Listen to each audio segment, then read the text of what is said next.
Hello, we're live. All right, that's it. I'm not even gonna edit that. What's up, my friends? It is Jonathan.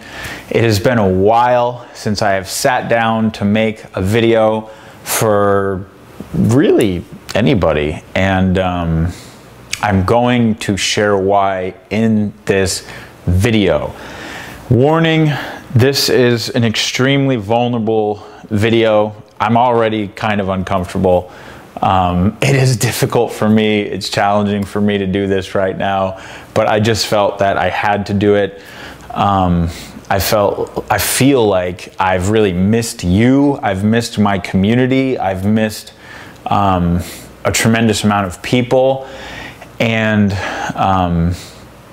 I feel like I owe, not even owe an explanation. I want to give an explanation, and I also want to inspire, because at the end of the day, I think that the best leaders in the world are the ones that lead by example, period and end of story. It's not what I say, it's what I do that matters, period and end of story. And that so often gets lost in the world. And what I'm getting ready to share with you is so personal, yet also so profound to my life and my success and wherever I'm going and whatever's next and all these different things, that I can't help but think that it has probably extreme relevance for you as well, wherever you may be in your life right now, in whatever way. You know, take heed, you know, pay attention to the story that I'm about to share with you, because it probably, there might be a message here for you, and there might be something to learn. So with all that being said, the title is, you know, what the heck happened to Jonathan Budd? And you might have noticed, especially if you've known me for years now, and I've known you for a while, about 18 months ago, I really kind of stopped. I really kind of stopped a lot of things. And you know, I used to make videos once a week, you know, twice a week sometimes, but just really consistently created hundreds of videos. I used to make a product every month. I mean, I was just like this, right? And then it was kind of just like, I just stopped a lot of stuff, right? And I knew that a lot of people would ask me, hey man, what are you doing? You know, what's going on? What's happening? And the truth is, I just wasn't really ready to share what was happening. I wasn't really ready to talk about it. The truth is that for the last 18 months, I've been going through a hell, a personal hell that I had to go through, that I had to face. What I've been doing is I've been facing my past. I've been facing all of the demons and skeletons that exist in my proverbial closet. And it all sort of came about, it was all triggered, it all happened because of a surgery that I have right here. If I were to lift this up right now, you'd see a scar. You might be able to see it. Comes all the way down from there to there. And they cut my entire arm open, and they cut off my bone, and they had to move my bone and put all these screws in and all these things. And you know, the reason why they had to do that is because I have dislocated my right shoulder over 20 plus times in my life. And the reason why I've dislocated my right shoulder over 20 plus times in my life started to resurface when I was lying on the bed of a physical therapy table, and they were ripping open my arm, because the only way my arm was ever going to move past here was if somebody, you know, ripped it open. And I have pretty good, you know, mobility now. I'm like back to there. But all of a sudden, all these memories started to surface of a lot of things that I've buried, a lot of things that happened in my past that I had no possible idea how to deal with when they occurred. And you know, the more that this sort of started to happen, I started getting very emotional. I started realizing something rather significant was occurring in my life. There was And there's almost like this time where everybody has to, at some point, if you want to move forward in life, you have to face yourself, right? You have to face yourself. You have to face something. And there's ways that we don't face ourselves. And where I was at in my life at this time is that I was moving forward into my dreams, right? How I dislocated it, because I dislocated it February 14th, Valentine's Day of 2012, and how I did that was by breakdancing. And I had started breakdancing like crazy again, which has always been a dream of mine. I started working on all these new companies that were, you know, My Stand. I'm sure you might have heard me mention this in the past. All these things that were complete dreams of mine. And as I'm really moving into living my dream, what happened was I met everything that I had never dealt with that was incongruent with my dream. All the beliefs about myself, all of the experiences, all of the traumas, my entire past, everything that was incongruent with where my dream was heading, with where I wanted to go, I met head on, face to face. And it's funny because life wouldn't let me, it just wouldn't even let me move forward until I went back and dealt with all the things in my past. There had been so many things that I hadn't dealt with that life would not let me move forward until I went back and dealt with it. And life is interesting in this way. It just might work that way for you too. You know what? Give me 1 second. I'm going to turn on some lights here. I didn't think I would need them at first, but I'm just totally going all out in this video. I don't even care, man, anymore. It's just real and vulnerable and authentic, and that's the deal. But I have these lights here. The sun looks like it's getting all weird. That should be better. Now I can just focus directly on you. Haha. So essentially what happened was I had to go back and deal with the things that were incongruent with me living my dream. And when I was 20 years old, I made a drastic decision that saved my life. I chose to leave a lifestyle that I had been living. I chose to leave a life that I was living that was the polar opposite of the life that I'm living now. And the only outcome of the life that I was living was pretty much death or getting in trouble, a lot of trouble. And I made a decision and I never looked back. And somehow when I made this decision that I was worth more than the life I was living, that there was something good about me that deserved to live a new life. When I made that decision, it was like everything exploded in the other direction. And I started learning so much and coming across, you know, such deep, profound books. And I started taking up practices like meditation and yoga. And I, you know, started being so interested in my health and changing my diet and, you know, all these different things, politics, activism, everything. Was like my entire life exploded in this other direction, which was the utmost care and love for life and concern for life and love for myself. And it was just boom. And at that same time is when all of my I started channeling my energy into businesses and sort of creative ideas and passions. And the next thing you know, this whole sort of business thing just sort of started. And in any case, you know, the practices that I had developed, you know, meditation, yoga, all these things, they served me for years and years and years. And I had real knowledge that was gained from these experiences that allowed me to be a powerful leader and to really lead others and to share the things that I learned just about getting to where I was. Yet it wasn't complete. Underneath all of the experiences that I had, was underneath my meditation, underneath yoga, underneath all of the ways that I designed my life to be a healthy, conscious, powerful life, underneath all of that was all of the trauma and all of the emotions and all of the undealt with past that was still alive in me in some way, shape, or form. And no matter how much I tried to create a new belief system or create a new reality, if something triggered it, it was there.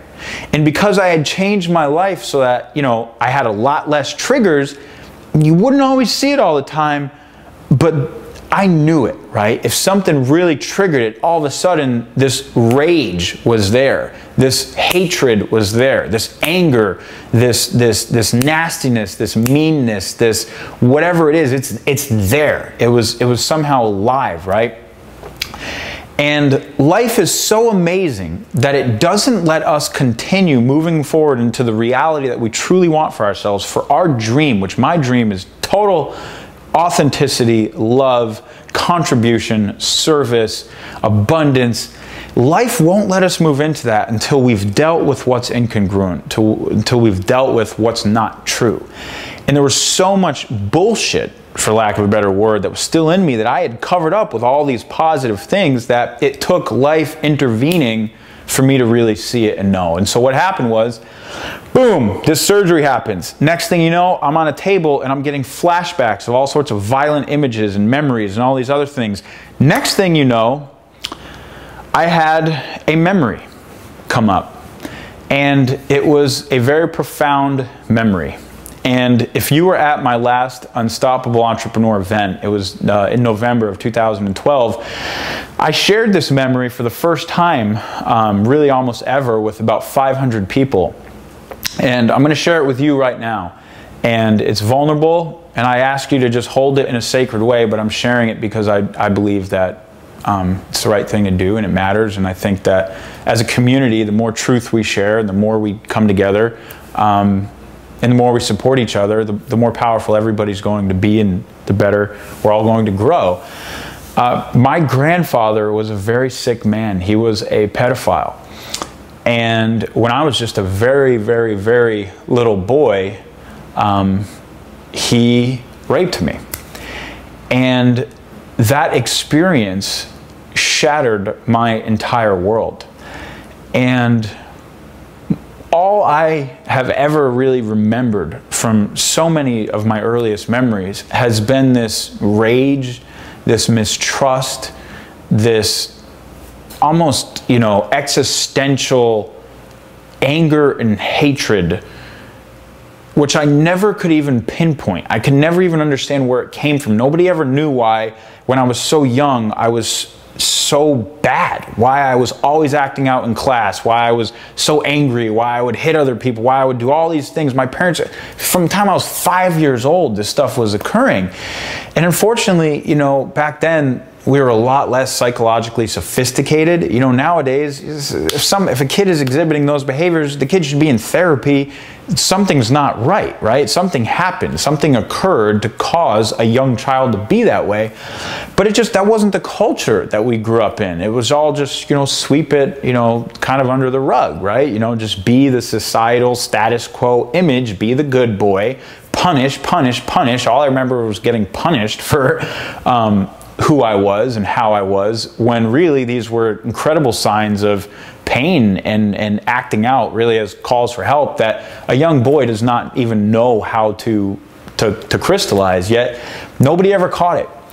And for whatever reason, my life took a very painful course, and I was always in trouble. And by the time I was old enough to get into any real trouble, it was the first thing I did. And you know, by the time I was 16 years old, I had almost completely ruined my life. And I was virtually dropped out of school. I was hanging around with all the wrong people. I was doing all the wrong things, and I didn't give a crap. I did not give a crap whether I lived or died. I didn't give a crap whether I went to prison, whether I never even saw myself graduating. I never even saw myself having a college degree. As long as I had drugs and, you know, my boys, you know, till I died, that was how I justified life, you know. That's what made it worth living. And that's where I was by the time I was 16 years old. My life was virtually ruined. And if it wasn't for complete divine intervention, stepping in, and for me getting sent away to these programs, I was gone for 9 months.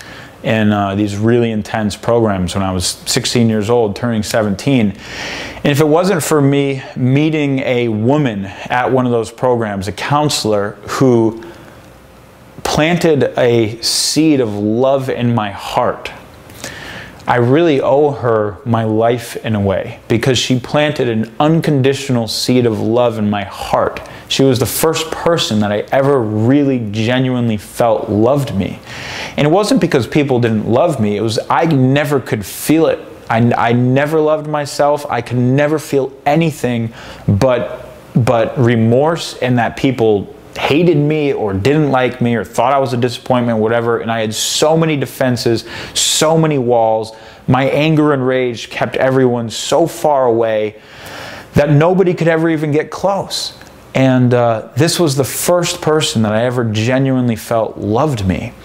And that seed that she planted in my heart, you know, it was the start of me really undergoing a radical transformation and shift in my life that usually doesn't happen to people who are as far gone as I was. And I don't want to go into the whole story now. We'll save that for another day. But suffice it to say that 18 months ago, all of this came to a head. And, you know, I had the memory, and it sort of unlocked all of these different things that, you know, now I was dealing with an emotional world that I didn't even really know existed, that I didn't really know how to deal with. And it was just incredibly difficult.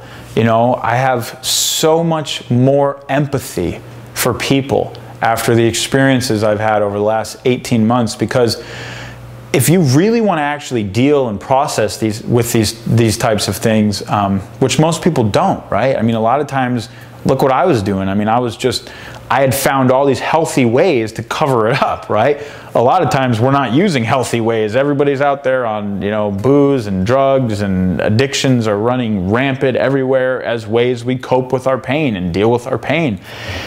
And, you know, that is not the easier thing to do, but it seems like the easier thing to do at the time, because it's really hard to actually face the pain. And especially if you have had trauma, you know, especially if there's intense trauma, it's even harder to face the pain. And so I didn't even realize the extent of how traumatized I was. And then I got diagnosed with PTSD. And realized that this is serious. Like, you know, these experiences, these traumas are not going to go away unless I deal with them. You know, whatever, I can't meditate my way out of this. I can't yoga my way out of this. Like, I have to deal with these experiences. I have to deal with my life, right? I have to own up to it. I have to face what the first 20 years of my life was, you know? And that sucked, because the first 20 years, I promise you, I wouldn't wish upon many people. Like, it was hell. I really didn't care whether I lived or died. I mean, truly, for most of those years.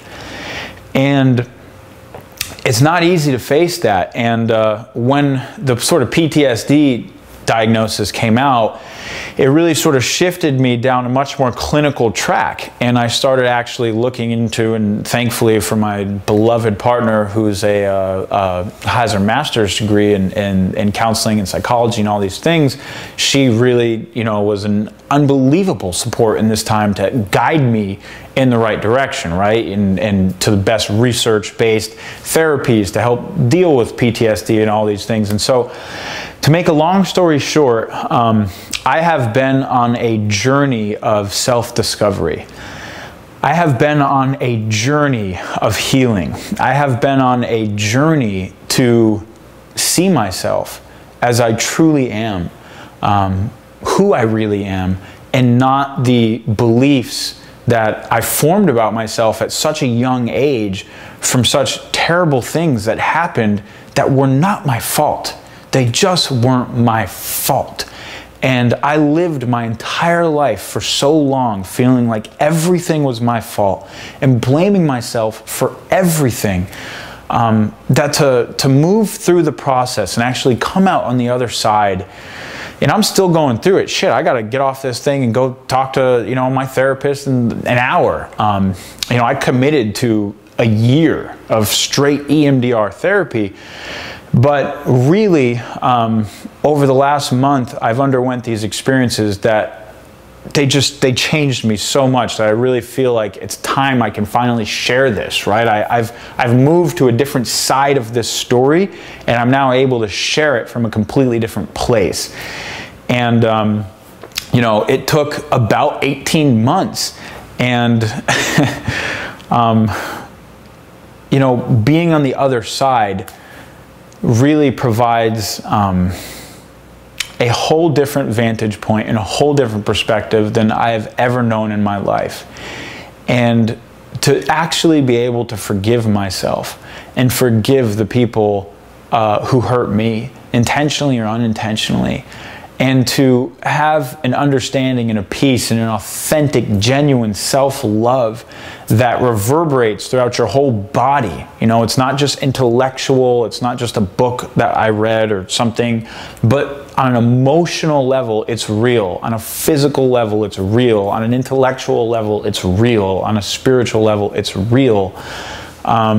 This has been the most profound year of my life. It has genuinely been the most profound year of my life. And I couldn't imagine not doing this work. And I couldn't imagine, I wouldn't trade a second of the hell I went through for the last 18 months. And it was just crappy on so many occasions to deal with these things. So many days I just didn't want to get out of bed. You know, my testosterone sank so low. I went and saw a naturopath, and he told me I had the testosterone of a 90-year-old man.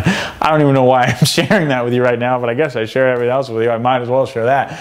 But my testosterone was literally so low. It was the level of a 90-year-old man because there was so much stress on my system just moving through these experiences and actually doing the therapeutic work. And I was in there twice a week, you know, doing these intense sort of sessions with all of this and all these things, and it takes so much energy, and so much my energy was consumed that frankly I just had to be with myself.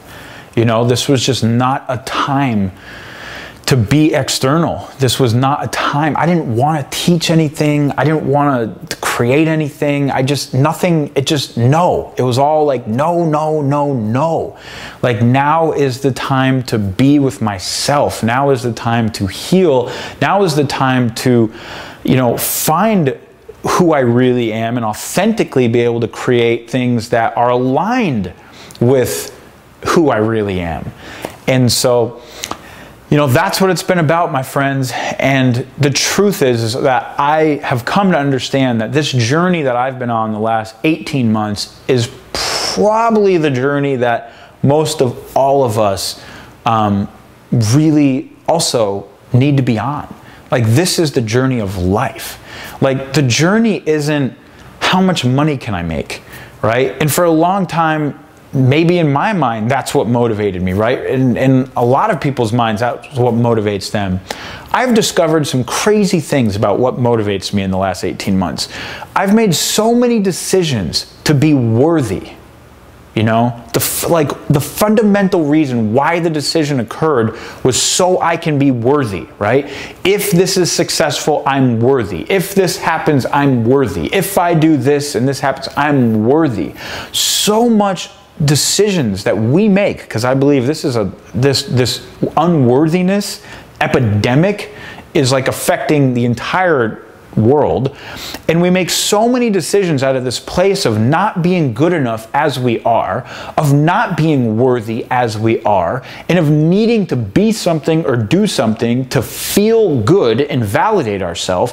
So much of our decisions come from this place that we make toxic decisions all the time. And even when we get something, because underneath the decision was born from not feeling good enough and not being worthy, you know, even when we get what we want, it's not good enough and we're still not worthy. It is crazy. And I'm so committed to not living that way anymore. You know, like what I do now, I do from a place of I'm already enough. You know, I'm already worthy. I don't have to change the world to be good enough. I don't have to be successful and make a $12 billion to be good enough. I don't have to create the coolest, craziest companies ever in the fucking world to be good enough. It's part of my French. But it's just, I don't have to. Like, who I am is enough already. And that is one of the most beautiful things that a human being can possibly experience, I promise you. And I just have really come to understand that this path is what life is about.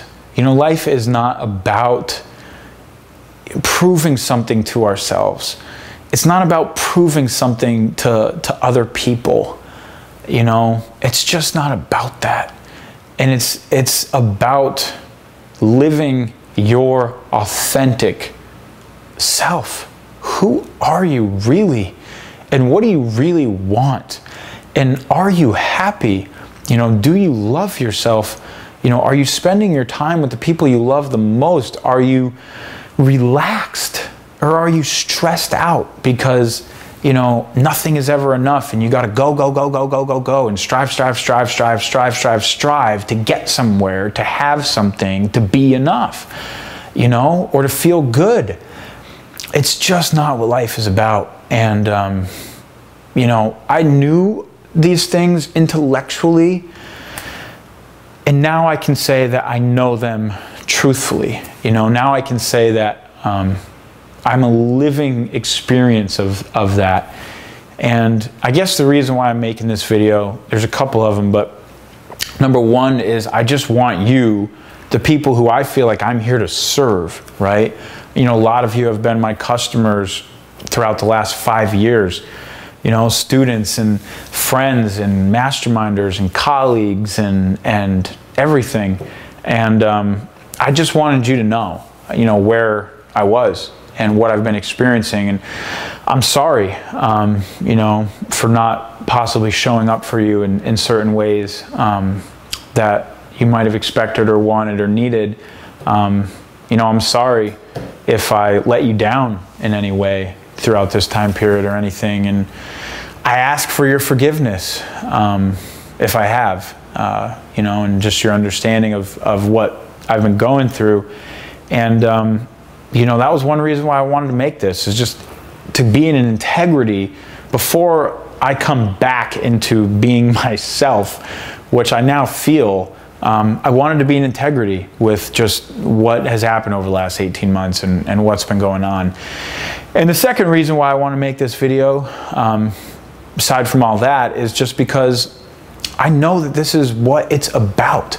And if my story can inspire you to take a deeper look into your own life, and can inspire you to take up the quest of a healing journey, then it's worth it. You know, every single thing I've ever experienced, every tear I've ever dropped, every heart-wrenching sob that has ever been uttered is worth it, because there's nothing more worth it than the people of this world being happy and whole and healed and satisfied and fulfilled with who they are and with what their lives are. And there's no reason why we can't be. That's the truth. It doesn't matter how crazy our past has been or what shit we've been through or any of it. It just doesn't matter, because we can heal it. Right? Whether it's EMDR therapy for PTSD, or whether it's healing modalities, or whether it's the Hoffman process, which is this game-changing. This is what has caused such a powerful shift in me. And it wasn't just Hoffman. You know, so many things led up to Hoffman. It was 18 months of work leading up to Hoffman. But Hoffman was like this bow tie on my entire past and life that just so radically shifted my perception and feeling feelings, and there's so many tools available to us. There's so many resources available to us that all that's required is us saying, yes, I want to live a healed life. I want to be whole. I want to be complete. I want to be happy with who I am. I want to love myself, and I will not settle, and I will not tolerate anything less. I won't tolerate it. If there's a pattern or a belief or a feeling that tells me I'm shit, or this isn't good enough, or I'm not happy, or whatever, I can't accept that anymore. Like, it's not real, it's not me, and it doesn't have to be. And yeah, I won't lie, it's a lot of work to get there, to move through everything and get to the other side. It's a lot of work. It takes your full commitment. It takes everything you got sometimes. But the result is a real life. The result is a life that is worth living beyond our wildest imaginations. It's better than what we ever could have expected. I promise you that. I absolutely promise you that. It is more worth it than we can imagine. And, you know, that's all there is to it. So, my friends, I'm back. I feel like I'm back. There's a lot of changes happening. I'm still working on like 3 different major companies right now. We're really getting ready to kick off our training company again in a big way. Things will be different there as well, with different partners and people that we're bringing in. But again, our commitment is to serve people and serve the world in the biggest way and help everybody reach their dreams and create the most success possible. And with the experiences I've been through over the last 18 months, I feel an unbelievable clarity about how to actually move people through some powerful experiences. I think our Unstoppable event and everything that, you know, everything we're working on, I think is going to be more powerful than it's ever been. So I'm incredibly excited for what the future holds. I'm incredibly excited for you. I hope this message was helpful to you or valuable or whatever. And I, you know, I'm just grateful to you for listening, and I'm grateful for you for giving me the space to share what has been going on with me, and for being such an amazing, incredible, loving community. I've got a lot more to share soon. I love you all. Peace. Talk to you in a bit. Time to turn this puppy off.